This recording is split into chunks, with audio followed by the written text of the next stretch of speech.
उत्तर प्रदेश में बाबरी मस्जिद का फैसला न्यायपालिका का मुस्लिम समाज ने सिर आंखों पर रखा।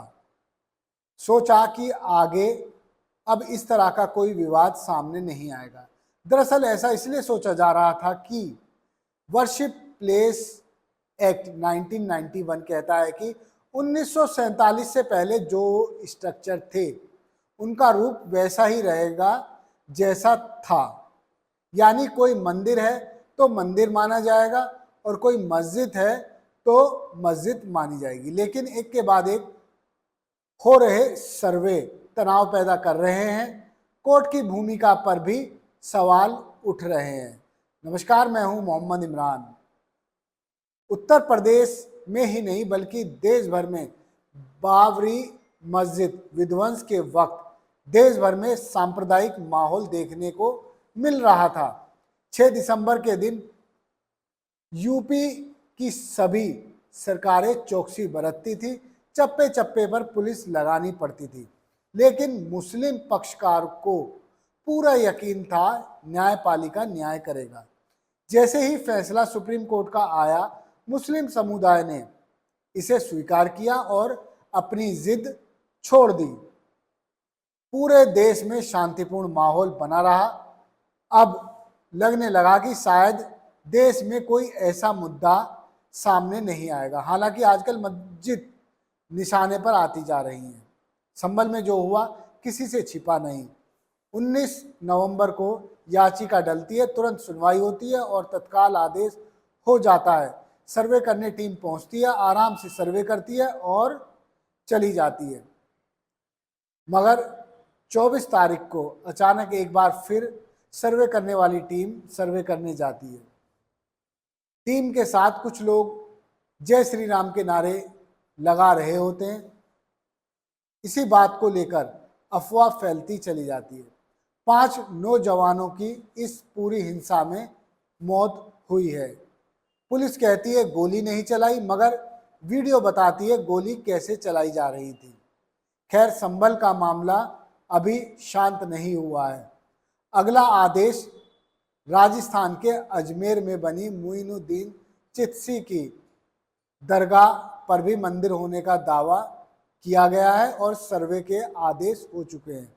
अब यहाँ सर्वे कराया जाएगा। देश भर में केवल एक तो ही मामला नहीं है बल्कि निशाने पर अब बहुत मस्जिद आ चुकी हैं।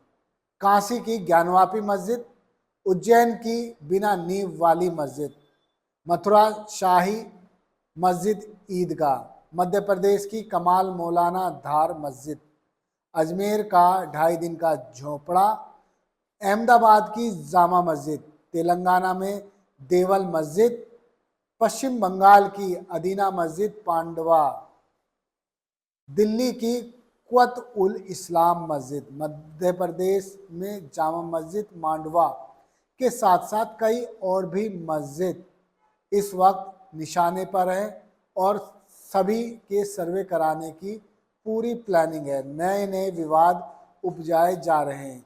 यदि मंदिर मस्जिद की खुदाई में उलझे तो बहुत धर्म वाले भी कह रहे हैं कि ज़्यादातर मंदिर उनके मंदिरों को तोड़कर बनाए गए हैं।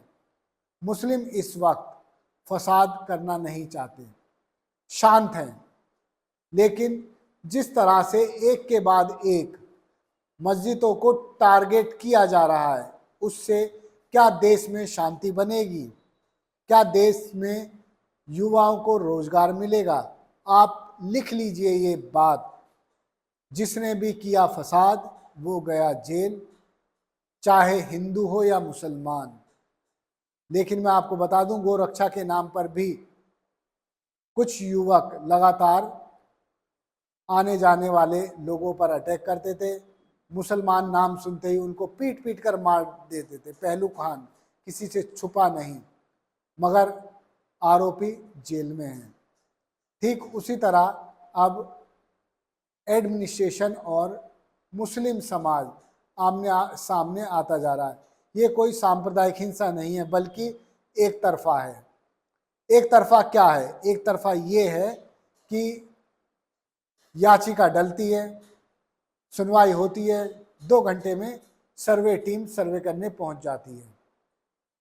यदि हमारी जुडिशरी इतनी क्विक हो जाए तो लाखों केस जो पेंडिंग पड़े हैं उन सब का निस्तारण हो जाएगा, लोगों का पैसा भी बचेगा, टाइम भी बचेगा। लेकिन ये तो राजनीतिक मामले हैं, इनमें तो जुडिशरी भी इंटरेस्ट लेकर काम करती है।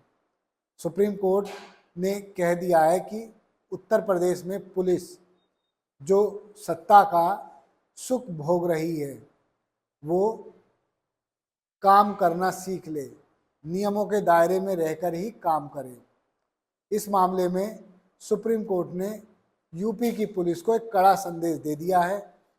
संभल में जिस तरह से पुलिस बार बार मना कर रही है कि गोली नहीं चलाई गई, लेकिन वीडियो बताती है गोलियां किस कदर चली हैं, 5 जानें चली गई।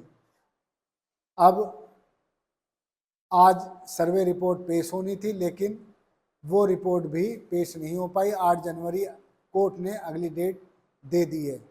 मगर आप देखिए देश भर में हो क्या रहा है, लोगों को मंदिर मस्जिद में ही उलझाया जा रहा है।